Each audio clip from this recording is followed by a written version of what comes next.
Hello ladies and gentlemen, and welcome back to Sunless Skies. I've been busy. Since I died in the last video, I decided to play it myself, not recording myself, because I was just trading over and over and over again for about 2 hours. But on the plus side, I got the Juggernaut. And I got some crappy guns, but I've also got some mods on there this time. Except for the bridge slot, because I couldn't remember what went in the bridge slot. And, yeah.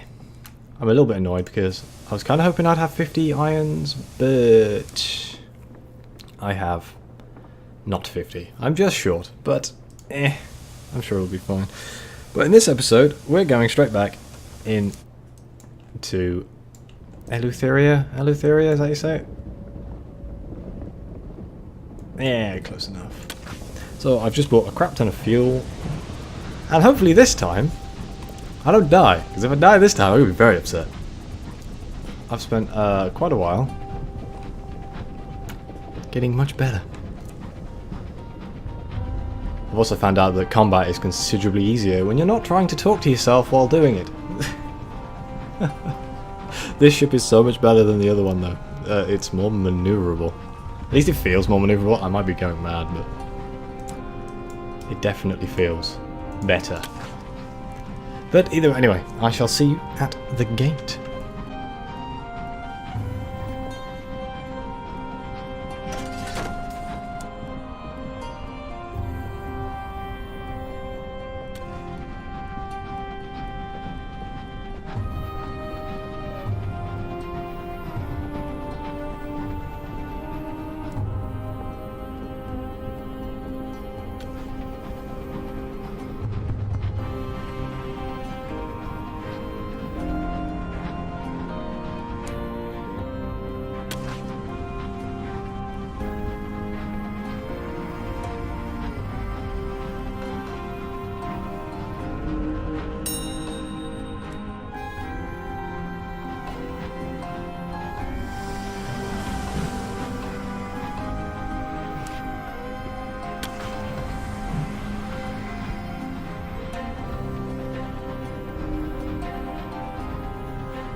Whew.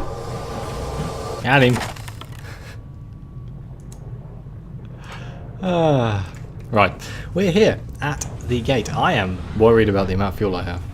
This should be a lot easier. This would have been a lot easier if Hybris wasn't dead and I could go there to buy stuff. I don't think the shop is open. Oh well. I need to buy a permit, which is 800 sovereigns. So there we go. And this time I brought some tea. I did a trading mission to the Avid Horizon, so I bought some tea. Tea is easier to obtain than Savage Secrets, so I figured I'd go with it.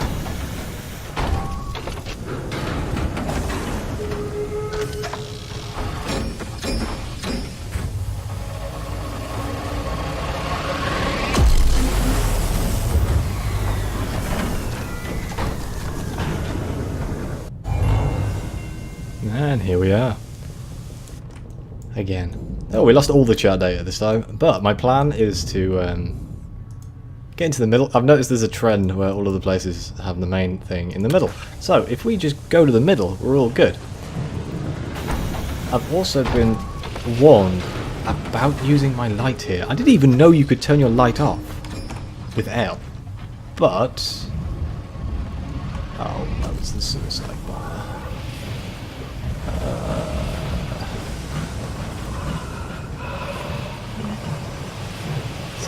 Sneaky, sneaky. I think maybe if I don't shine light on them, I'll be good.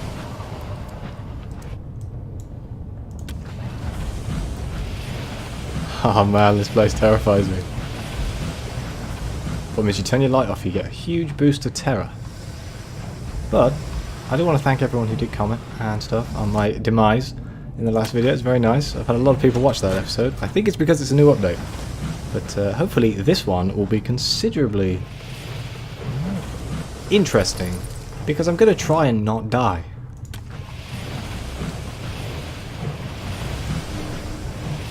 Oh god. Wind? Ah! What's that? Oh man, I remember. It didn't tell me what the things are. Ah, wind. Wind, wind, wind, wind. Oh, good god. I have completely lost control of my space boat. Oh crap. Ow. It's all good. It's all good. I've totally got this under control. Yee! Okay. Yeah, that was fun. Oh man. I guess that means wind. Good god. I mean, that seems like a good way of getting around.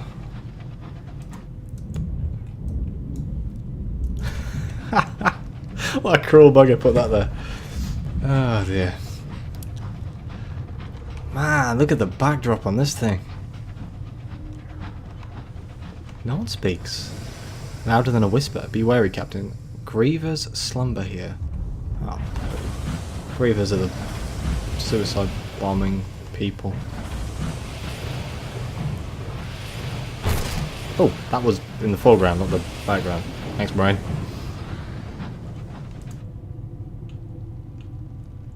Oh, there's something down there, but you know, I need to find a port.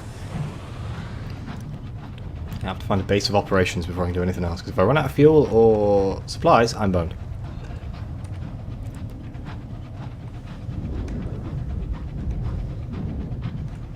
Ah, grief. Don't shine your light on him, keep a distance. Oh god, more than one. Through the middle? Slowly.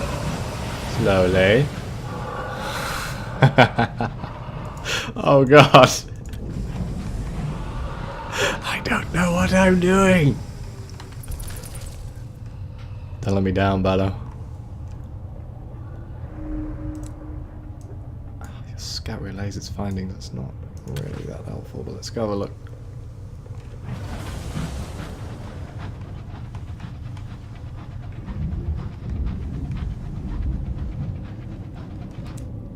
Admittedly, I don't know if there is a main port here. I assume there is a main port, like New Winchester or Albion, or London. But then there's another part of me that doesn't actually know, because I don't remember reading it. Oh god, griefer. I'm going to call them griefers instead of grievers, because they're going to ruin my damn day.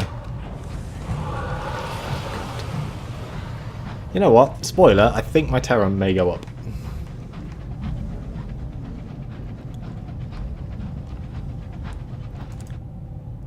Excuse me, wrong button.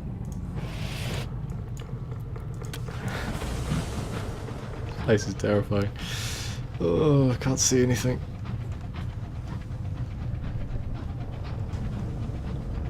Come on, just give me the main place. That's all I want. I imagine it's going to be around here somewhere.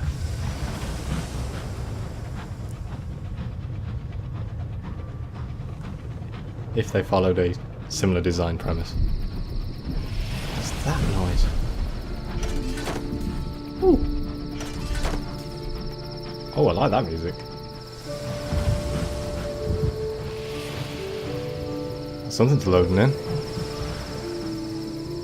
Oh god.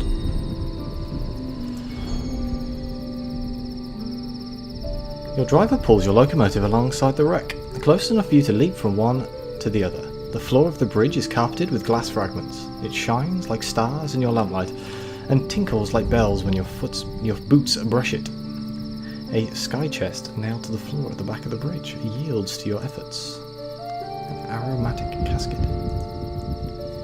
Tea! I almost didn't read that. I've been playing on my own for a while, so I'd like read in my head. What's that?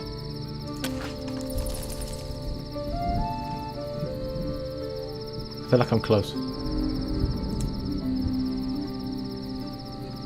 I mean, that's roughly dead center, so let's go check that out.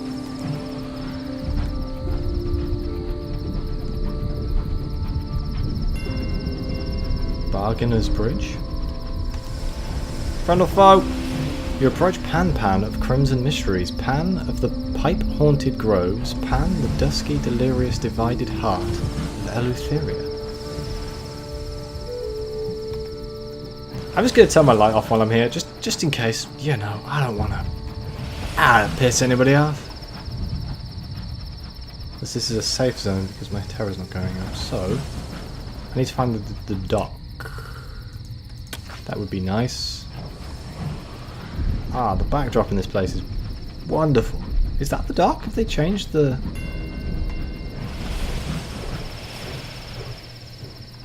Nope. Maybe? Yep, kind of. I don't know what's happening. Clocks are not welcome in Pan. Instead, the musical piping that emits from adamant idol dictates the time. The devils of the Brazen Brigade interpret it, and inform the city of the current hour and the activities associated with it. An hour may be of any duration, the longest one on record lasted a month, and they occur in no fixed order. A wise captain heeds the hour before setting foot in Pan. It's the hour of leaving. That doesn't seem like a good thing to be when you arrive. It's the hour of leaving. That artwork there. Oh, wow. That statue, that's cool. Sometimes the idol's piping is rhythmic and stirring. This is the hour of leaving, when wanderlust sweeps the city like a sudden plague. Oh, recruiting crew in Pan is temporarily more effective. What, the hour of trumpets? Why is that? That sounds amazing. Okay.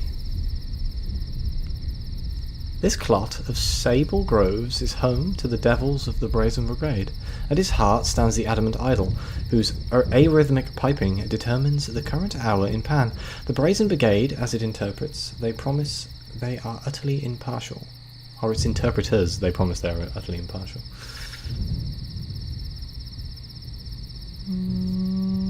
Let's go with the one that doesn't look like it's a trident from hell. One ruin rises above the rest. Dismal in its desolation, it commands the grove. Oh.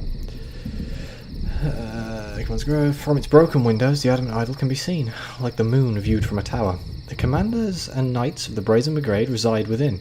Here, their solemnest rituals and their dearest venerations are performed. I can't do any of these, so whoops. The grove of far too late. Here, the Brazen Brigade venerate the saints of hell, reliquaries. Reliquaries. I can't say it. I know what it says. I don't know how to say it in my head, but my mouth is not letting me say it. Reliquaries. Speckle the ground like gemstones on the cardinal vestments. A hill rises from the grove. Halfway up it, a broken temple rests below soaring arches. Behind the hill, from the centre of Pan, the adamant idol is clearly visible. Long shadows move below the arches, swaying to the arrhythmic wail of the pipes. Enter the grove. Walk the fiefdom of the Brazen Brigade, the devils that aspire to seize heaven's thrones. Thou hast taken and shalt not render again. I walked into medieval England. The carved faces of saints peer down at you from the arches and columns. Some have expressions of serenity, their many mouths gently smiling. Others, more ecstatic saints, are contorted in sanctified rapture. A curious dilettante waves you to join him by a sunken arch. You're just in time. They're about... He's cut off by the sound of horns. A troop of devils thunder past. A single devil in a suit is their quarry. They pursue him into the boundary of the grove, where he disappears into the mists. They hate Republicans of their kin, the dilettante whispers. They will not suffer equality here. Why are they chasing devils?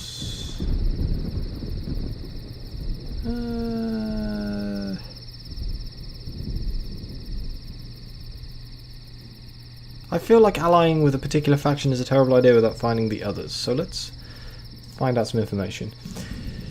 The histories of hell. He looks up from his sketchbook.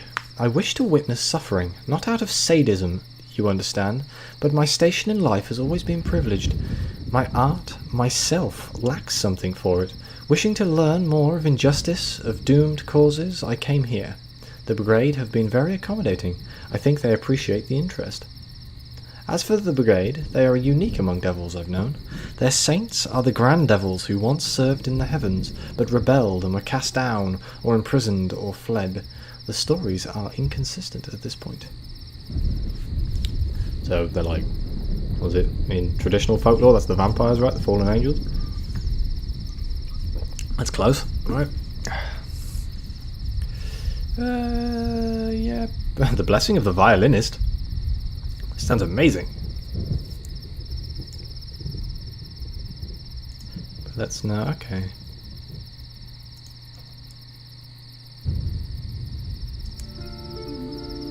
Is there various different docking locations? Because if not, this might suck. Because there's no shop. Oop, dock it.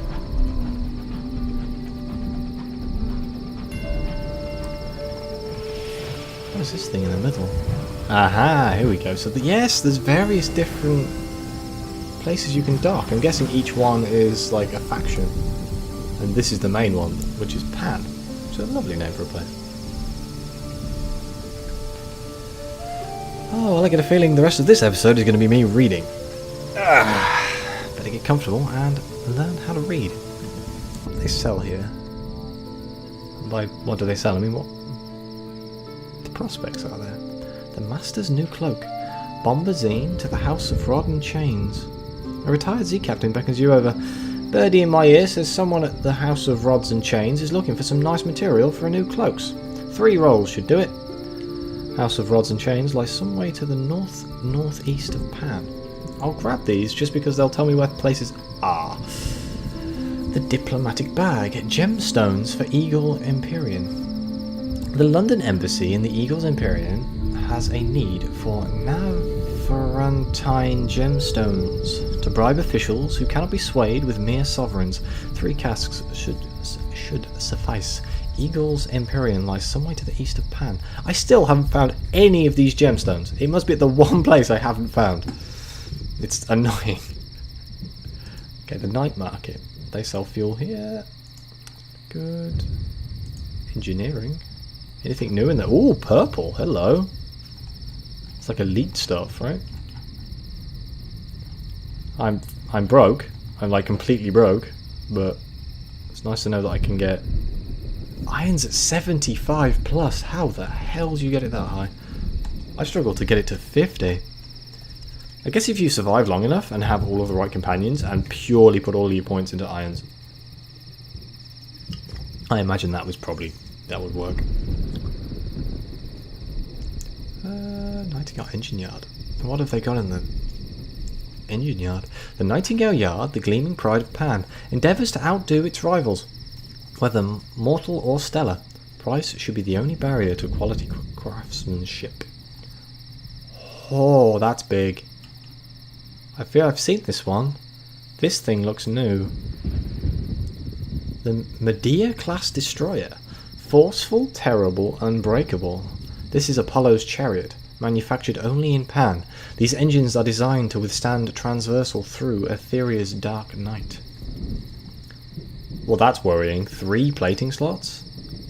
And large armaments. I didn't realise there was different sizes.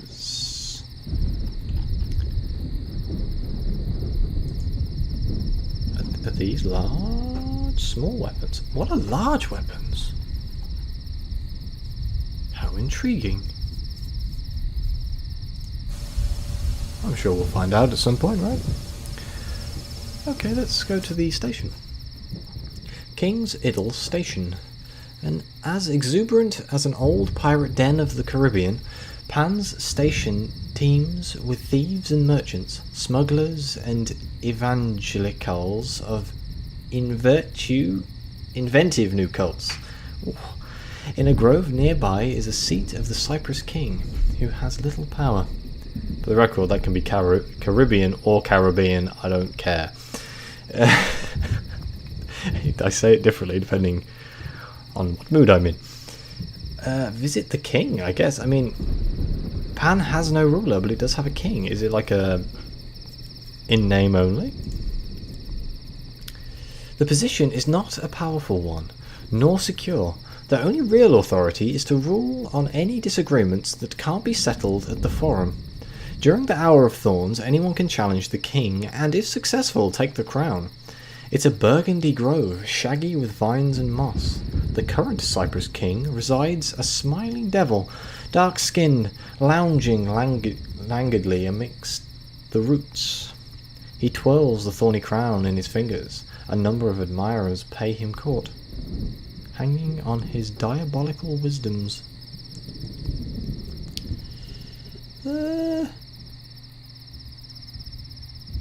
I kind of forgot that the gate was broken, so I am straight up stuck here. Well, I guess that kind of makes things interesting, doesn't it? Consider bringing port reports to the king. Storytelling is forbidden in Pan, and one of the duties of the Cypress King is to trade mysteries for Skyfarers' stories of other places before they can be inflicted on the city at large.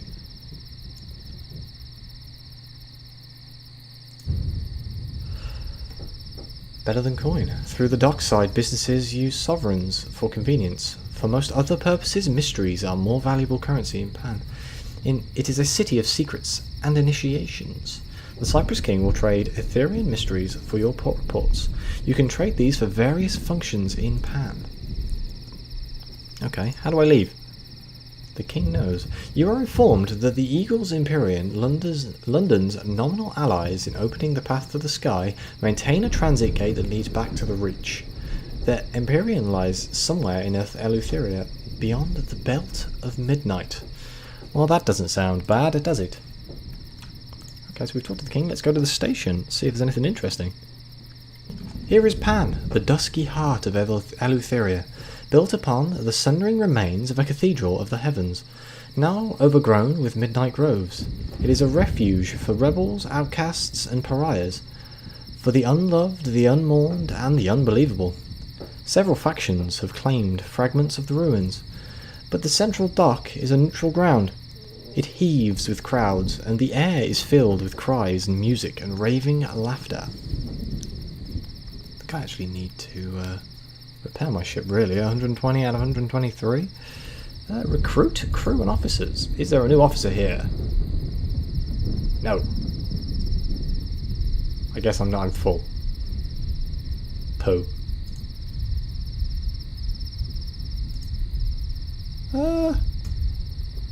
I kind of expected more things to be here, but then again, that's just the central market. Let's see if we can find anything on the outlying sectors. I didn't read that.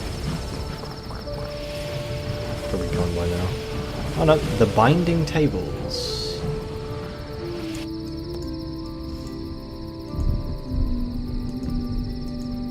Oh dear. I click it and nothing happens. I totally should have bought some fuel, shouldn't I? What's this? This place is lovely, I love it. The design of it is amazing. The Heartcatcher's Gardens. Oh, hello. A grizzled conteri. Damn, these words, man. Of the gardener's care for this unusual orchard. The plants that grow here are heartcatchers, whose fruit looks and speaks like human heads. Oh, really? This is a tree of human heads. Please tell me they don't eat this. The Mimicron. The inner gardens are surrounded by a hedge as thick as a fortress's wall, knotted with thorns and strangled with vines. Behind it are the grove homes of the Heartcatchers, steeped in Eleutheria's midnight and frequented only by their favoured servants. Within the Mimicron, the Heartcatchers are big as trees and clustered with mature heads. Each plant is a council of intellects, debating the secrets of the sky. Seek entry. An arch in the hedge leads inside. A dozen heads, grey-haired and bitter, peer from among the leaves. "Be gone," the head insists. "You have not been chosen, you have not served." As far as you can tell, the whole hedge is a body of one vast, brambly heart-catcher. As you turn to leave, one of its heads whispers something, the others snigger. When you ask what was amusing, a hawk-nosed head apologizes. "Sorry, we'll just never get used to how much your heads look like fruit." God damn it. The nurseries. Is there anything nice here?